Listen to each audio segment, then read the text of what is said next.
a great pleasure to be part of the fourth edition of the World Education Summit. I represent DLP Technology from Texas Instruments, which is a display semiconductor, and that's the semiconductor which gets used extensively in projectors. In case you're wondering what is a semiconductor vendor doing in an educators conference, the two main reasons. One is 50% of projectors sold globally goes into classrooms, and in any technology enabled classroom, 25% of the budget is allotted for the projector. So that's one reason why we have a very close connect with the education community. And a quick 2 slides on some of the innovations which we are driving from our side, and these are probably available in some of the intelligent classrooms today, and probably will be available in the near future in those classrooms which are not there.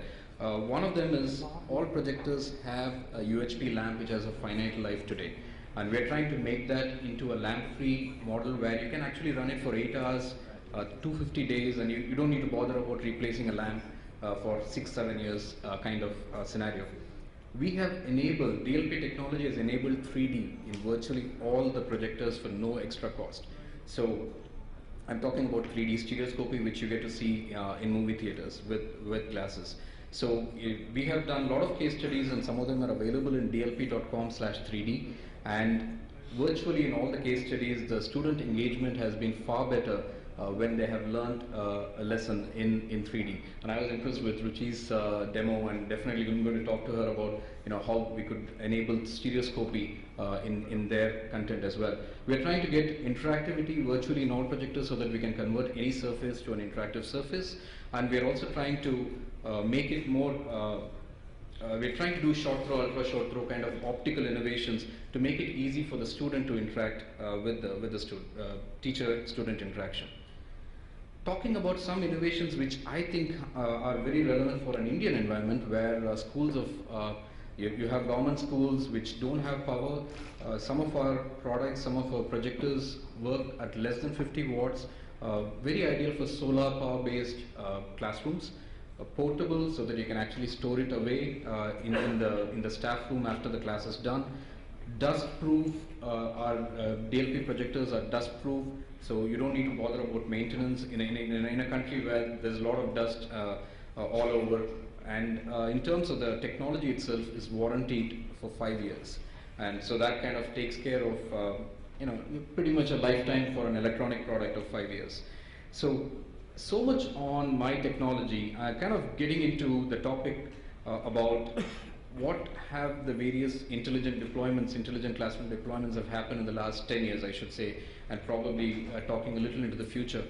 Let me start with the government schools, and these are the various deployments I have seen in the last 10 years. Started off with Vidya Vahini, EduSat, maybe 10 years ago, kind of rolled into ICT labs, which is like one lab per government school where students come in, spend maybe 2 classes in a week, spend a lot of time on the computer learning how to use computer, and a very limited amount of classroom multimedia education, very curriculum education. And we also heard about the smart classes being rolled out in the Kendriya Vidyalayas in a limited way.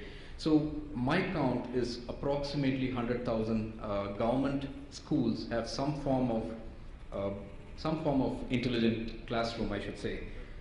Kind of rolling into the private schools, they were a little more smart to start with, where curriculum was taught using technology, and in the last 10 years they got smarter, more tablets built into it, better interactivity, and the entire look and feel of the hardware setup looks clean, the content is a lot better, and curriculum is delivered through technology.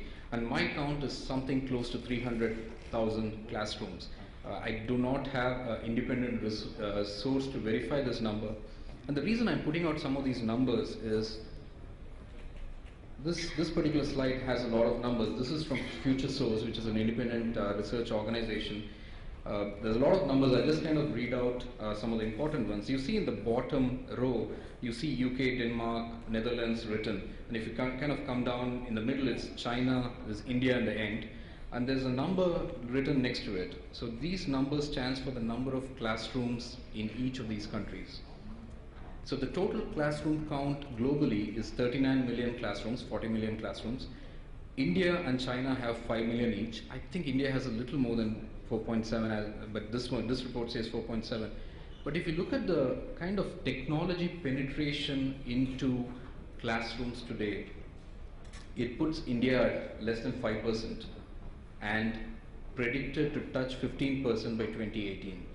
So while we are talking about a lot of technology, a lot of options, in terms of numbers, we seem to be doing something wrong, which, let's say for example, Turkey has plans to actually have technology in 96% of the classrooms by 2018.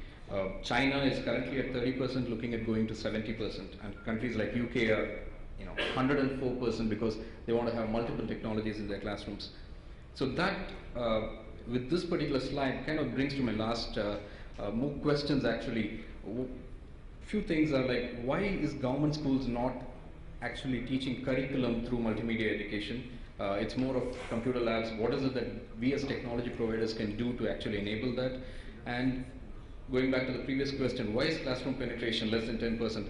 Is there something wrong happening? Is technology really enabling education? And again, goes back to the question as what as we ecosystem partners can do. We'll be happy to hear feedback and take questions on this.